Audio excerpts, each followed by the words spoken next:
All right, you can almost smell it, can't you? That crisp autumn air, the rustle of leaves. It's nearly fall hunting season. Definitely getting close. Lots of excitement building. Yeah, and while that brings a rush, there's one critical prep step that, well, if you overlook it, it can turn a great day dangerous pretty fast. You mean hanging tree stands? Exactly. Hanging those tree stands. It's an area where safety isn't just, a suggestion, it's absolutely imperative. Mm. You'd be surprised how many folks, even experienced hunters, kind of miss crucial details, puts themselves and maybe others using the stand at serious risk. It happens way too often. So for this deep dive, we've pulled together a stack of expert sources, all about the proper tools, the right techniques for getting those stands up safely. Good stuff. Our mission today isn't just to give you a checklist, though. It's to cut through the noise, find those less obvious but totally vital insights. The things that really make a difference.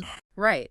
The goal is a safer, more efficient, and honestly, a less stressful time out there. We're talking about the details that move you from just a good enough setup to a truly secure one. And, a core insight that really jumped out from the sources is this idea of being proactive. Okay. Specifically, doing practice runs while you're still safely on the ground. Practice runs, like setting it up low down. Exactly. It's not just about building confidence, although that helps. The research, it shows that ground-level practice helps you spot potential failure points before you're up high. Ah, okay. Like a buckle snagging or something. Precisely. Or maybe finding out a branch is right where you need to reach. One expert even mentioned finding a small gear issue on the ground saved him a really dangerous struggle 20 feet up. Wow. So these dry runs, they're less about just practice, more like proactive problem solving. That makes a lot of sense. And from that foundation, we got to talk about the non-negotiable safety measures. Right. When you're working up high, often alone. Yeah, personal safety isn't just important, it's something you have to actively manage. The first critical insight the sources really hammered home. Simply wearing a safety harness isn't enough. Okay, what's the key then? It's the fit and the specific attachment points. Experts really stress that a poorly fitting harness, it can actually cause more injury in a fall. Turning a safety device into a hazard. Exactly. So the takeaway is, make sure that harness fits so securely it feels like part of you. And specifically, check that your tether point is above your head when you're seated. That minimizes any pendulum swing if something happens. That distinction, wearing it versus wearing it correctly, that's huge. It really is. But building on that, the sources also spotlight another crucial piece of gear, the lineman's belt. Ah, yes. Absolutely essential. For folks maybe less familiar, this thing wraps around the tree, lets you lean back securely, creates a stable platform. It's a total game changer for stability. Frees up both your hands, which is critical when you're trying to attach the stand. Work with tools. Yeah, manipulating tools, securing straps. So what does this all mean for you, the listener, as you prep? Well, it means more than just reduced risk. It's about peace of mind. Knowing you understand your gear, you're using it right. Definitely. And speaking of critical but sometimes overlooked basics, our sources were unanimous on this one, telling someone where you're going. Simple, but so important. Yeah, and the advice goes beyond just, hey, I'm heading out. It's about specifics. Right. Who you're with, if anyone, where your stand is, roughly, when you expect to be back. Especially if you're going out alone to hang stands, giving those details, it could literally save your life if there's an accident or you get turned around or just delayed. It means help is just a phone call away instead of, panic setting in later. Okay, so we've covered the human side, the personal safety gear, but even the most careful hunter is only as good as their tools, right? Oh, absolutely. The sources really drive home how the right toolkit can change the whole experience. Turns a high-stress job into something smooth, controlled. So what specific tools did they pinpoint? What are the non-negotiables? Good question. The sources really lean towards a compact, high-torque, cordless drill. And they emphasize having a magnetic bit holder. Okay, why their specifics? High torque, magnetic holder. Well, the high torque gives you the power you need for driving screws, maybe self-tappers, into hardwood without needing a huge, bulky drill. And the magnetic holder. Think about it. Up a tree, fumbling with bits is the last thing you want. Drop one, and you're probably not getting it back easily. Good point. Less fumbling, more secure. What else? A compact socket set. Again, compact is key. An adjustable wrench, a good screwdriver, and a hammer. Why compact on the socket set? Just weight. Weight's part of it, yeah, hauling gear up. but mostly it's about the limited space you have to work in up there. Tight spots around the stand frame or straps. Exactly. A full-size wrench might just not fit or give you bad leverage. Compact lets you work in those awkward angles, reduces frustration, reduces the chance of dropping stuff. It's about working smarter up there. Makes sense. Now, speaking of tools, one that kept coming up as really undervalued is a good saw. Oh yeah, absolutely critical. And it's not just for, like, cutting a branch that's immediately in the way of the stand itself. The sources point out this dual strategic purpose. Go on. First, yeah, clearing limbs that block access to your chosen spot.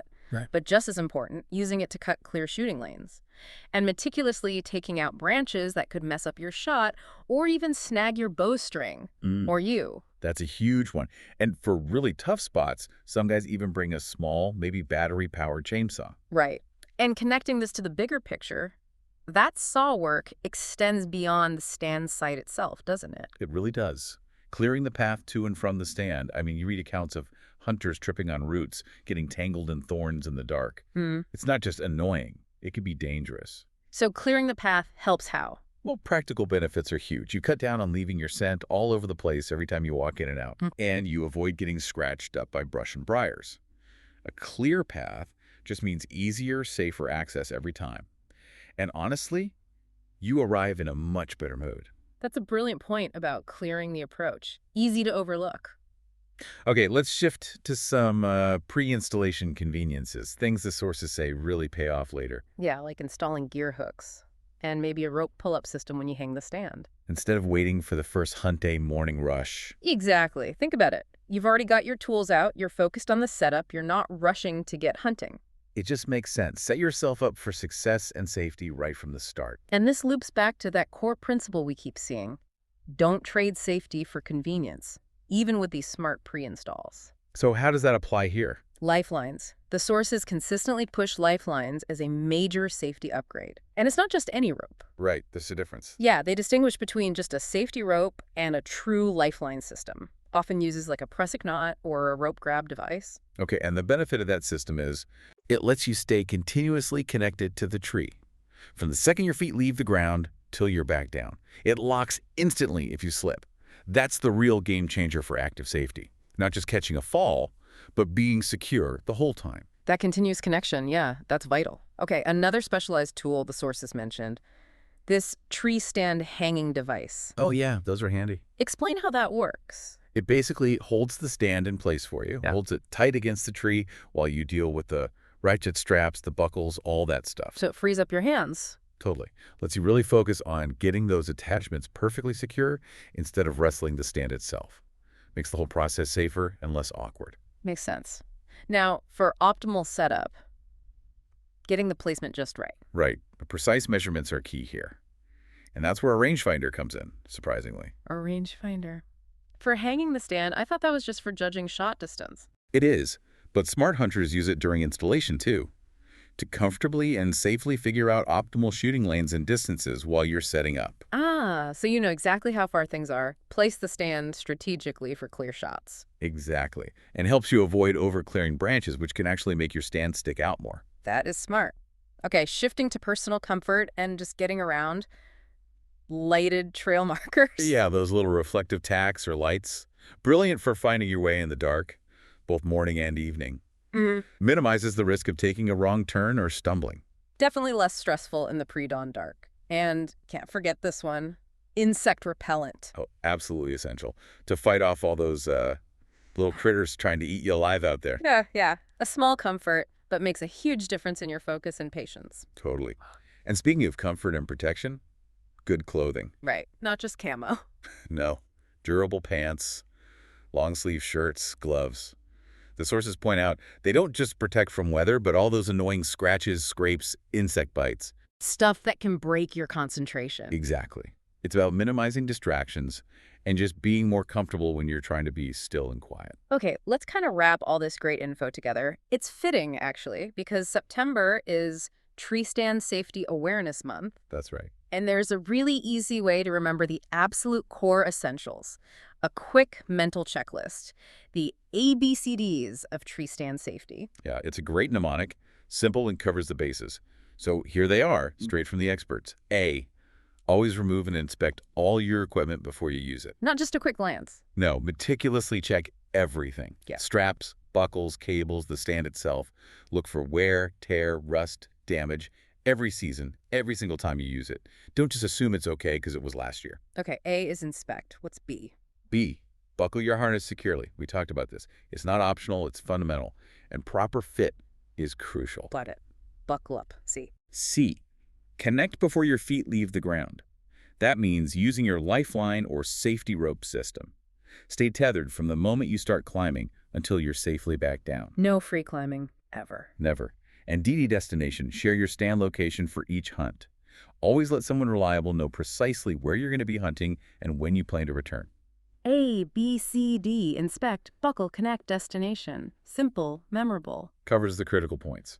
So we've covered a ton of practical, safety-focused info in this deep dive, from like the nuances of gear fit to the basic procedures. Yeah, a lot of ground. And it's really clear that preparation, it isn't just about being efficient or having a smooth hunt.